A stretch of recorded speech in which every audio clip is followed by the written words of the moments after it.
had a great shot at cleaning up.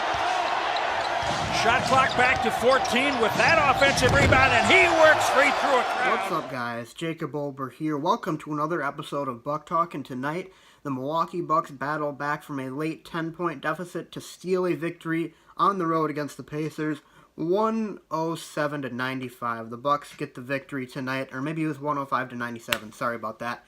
But Giannis tonight was phenomenal. This might have been one of his best performances all season, if not his best performance all season, considering the fact that the Pacers were playing such tight defense on the Bucks tonight. Giannis went for 33, 19, and 11, his fifth triple-double of the season and 14th of his career.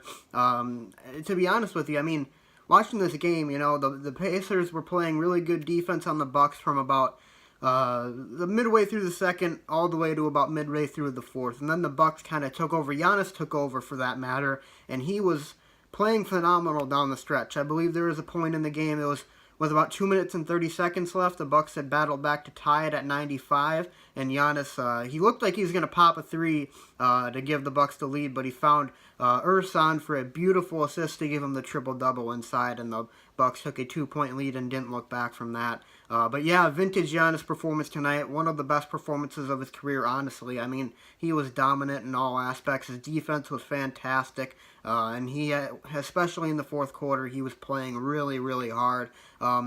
As for the rest of the team, Bledsoe and Middleton and Lopez were not really playing all that well.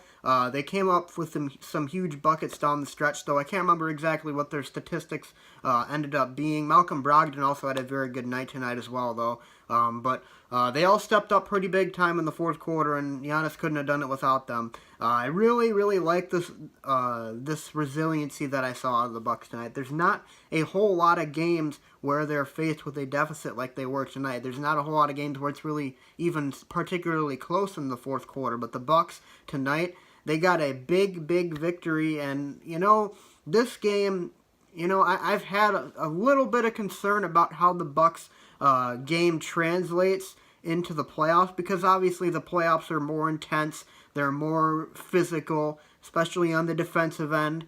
So I had a little bit of concern about that, but tonight really showed me that this Bucks team is ready for that challenge. They played against a really physical team that was playing really intense basketball for a long stretch of time, and the Bucks were able to answer that in the fourth quarter and ended up pulling away for a dominating victory. Especially in the fourth quarter, they were very dominant, and they really kind of took off after that 10-point deficit that they faced.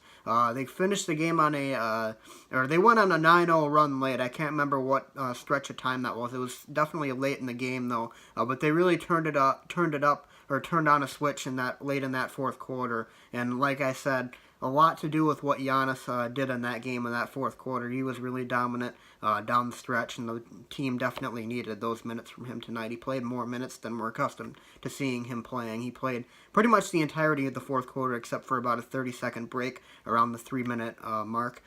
But the Bucks, they go into the All-Star break with a 43-14 record. That is the best record in the NBA. They are assured to have the best record in the NBA heading into the All-Star break, and they are currently atop the Eastern Conference playoff picture. So, how do the Bucks look going forward from here? Well, they are going to get Nikola Mirotic back from injury, the guy that they traded for just a few days ago, and he is certain to help spread their offense out. And their offense has had a little bit of struggles over the past 3 games. They were okay against the Bulls, and they were good in the fourth quarter of tonight's game, but against the Magic, they were not that great. And really, we haven't seen the kind of dominating offensive outputs we were accustomed to seeing from the Bucks over the past week or so. But they're going to add some floor spacing. They're going to add a 3-point shooter. And I think this Bucks team is hopefully going to gear up and get ready for the playoffs. They have everything in front of them right now. And, I mean,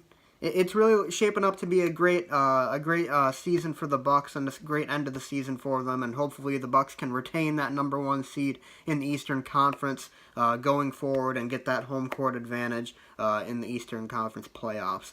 I honestly think they're going to come out of the East. I mean, the way they're playing, especially tonight. Tonight was one of the games that really kind of sold the Bucks for me. Any sort of doubt I had about them, it's pretty much all erased right now. And I didn't have a whole lot of doubt before tonight, but they really kind of just shredded any more doubt that I might have had, because they really fought through some tough situations tonight, showed a lot of resiliency, played as a team, and got the hard-earned W. So, anyways, guys, though, thanks for watching. Hope you guys enjoyed this episode of Buck Talk. Let me know what you guys think in the comments section below. Are the Bucks going to finish with the NBA's best record this year? Leave a comment in the comment section below. Be sure to leave a like and subscribe, and I'll see you guys next time. Go Bucks.